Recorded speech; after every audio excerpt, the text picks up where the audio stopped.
అందరికీ నమస్తే అండి. ఇప్పుడు ప్రస్తుతం సినీ రంగం గురించి అందరం మాట్లాడుకుంటున్నాం. మొన్న ఉగాది రోజు గద్దర్ సినీ వేడుకల సందర్భంగా అంటే గద్దర్ సినీ అవార్డుల ప్రధానోత్సవం సందర్భంగా చిరంజీవి గారు చేసిన కామెంట్స్, ఆర్ నారాయణమూర్తి గారు చేసిన కామెంట్స్ ఆంధ్రప్రదేశ్ ప్రభుత్వానికి గట్టిగానే తగిలాయి.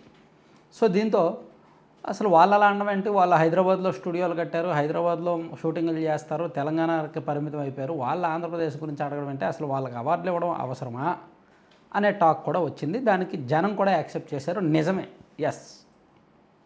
అయితే వాళ్ళ గురించి మాట్లాడినప్పుడు మన వెనక్కి కూడా మనం మాట్లాడుకోవాలి, మన గురించి కూడా మనం మాట్లాడుకోవాలి. అసలు మన ఆంధ్రప్రదేశ్లో ఉన్న ఎమ్మెల్యేల్లో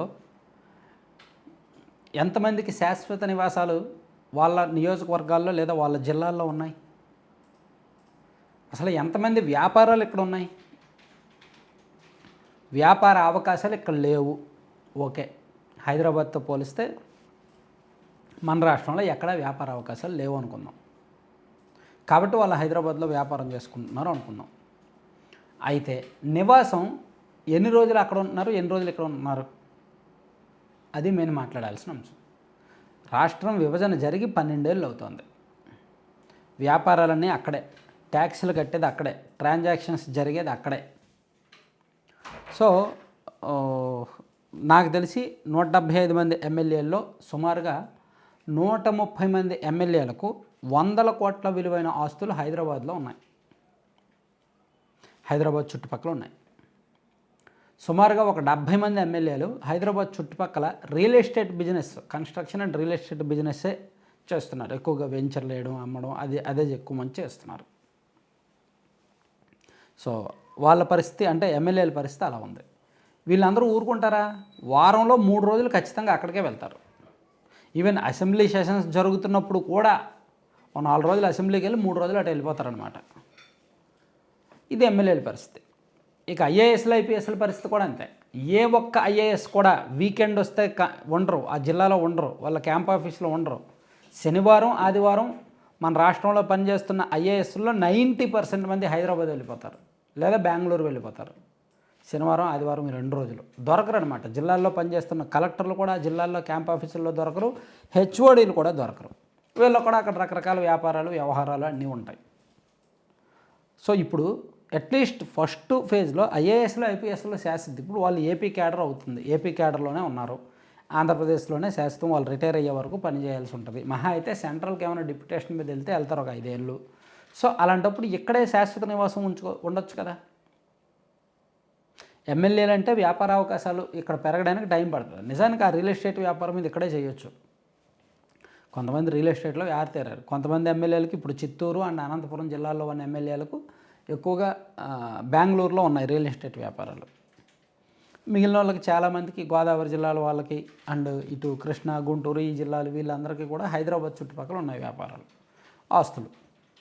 సో వీళ్ళు ఫస్ట్ వాళ్ళ వ్యవహారాలు, వ్యాపారాలు ఆంధ్రప్రదేశ్కు మార్చితే, ఆంధ్రప్రదేశ్లో ఆ ట్రాన్సాక్షన్స్ జరిగితే అప్పుడు అంటే వీళ్ళలో మార్పు వస్తే అప్పుడు మనం సినీ రంగాన్ని కూడా గట్టిగా ఆడడానికి ఉంటుంది. అంతెందుకు మీడియా ఛానళ్ళు కూడా, ఏ మీడియా ఛానల్కి ఉందండి ఆంధ్రప్రదేశ్ అమరావతిలో హెడ్ ఆఫీసు? కొన్ని విజయవాడలో హెడ్ ఆఫీస్ ఎవరికి ఉందండి? స్టూడియోలు ఎవరికి ఉన్నాయండి? అన్ని మీడియా ఛానళ్ళకి హైదరాబాద్లోనేగా. ఇప్పుడు కొన్ని ఛానళ్ళు మహా న్యూస్ ఉంది, అది తెలంగాణ వాళ్ళు ఎవరైనా చూస్తారా? అది ప్యూర్లీ ఆంధ్రప్రదేశ్లో టీడీపీ అనుకోవాలి ఛానల్. అండ్ TV5 తెలంగాణలో చాలా తక్కువ మంది చూసేది. ఇప్పుడు ఎన్టీవీ, TV9 అంటే తెలంగాణలోని, ఏపీలోనూ చూస్తారు. ఆ తర్వాత అక్కడ V6 ఎక్కువగా చూస్తుంటారు.